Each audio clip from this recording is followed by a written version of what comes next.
On top with tori for today, Presido Buhari don salute Saharawi envoy. Ambassador Sadiq Bashir come State House wey dey for Abuja come salute with Presido sake of say him ten ure as ambassador wey dey represent Saharawi Arab Democratic Republic for Naija don end. Him serve for Naija for 3 years plus. Ambassador Sadiq tok say he enjoy the time wey him take stay for Naija and say the ogbonge relationship wey Naija and Saharawi Arab Democratic Republic get go continue.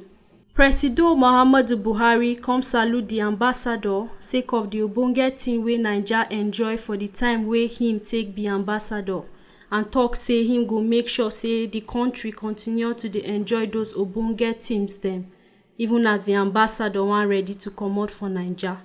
Presido come pray for the ambassador and him people and wish dem safe journey. Remember say na for November 8, 2016 na im Ambassador Sadiq Bashir begin work as ambassador for Saharawi Arab Democratic Republic for Naija. And make una sabi say na for November 11, 1984 Nigeria recognize Saharawi Arab Democratic Republic, and na for inside the year 2000 dem open the embassy for Naija.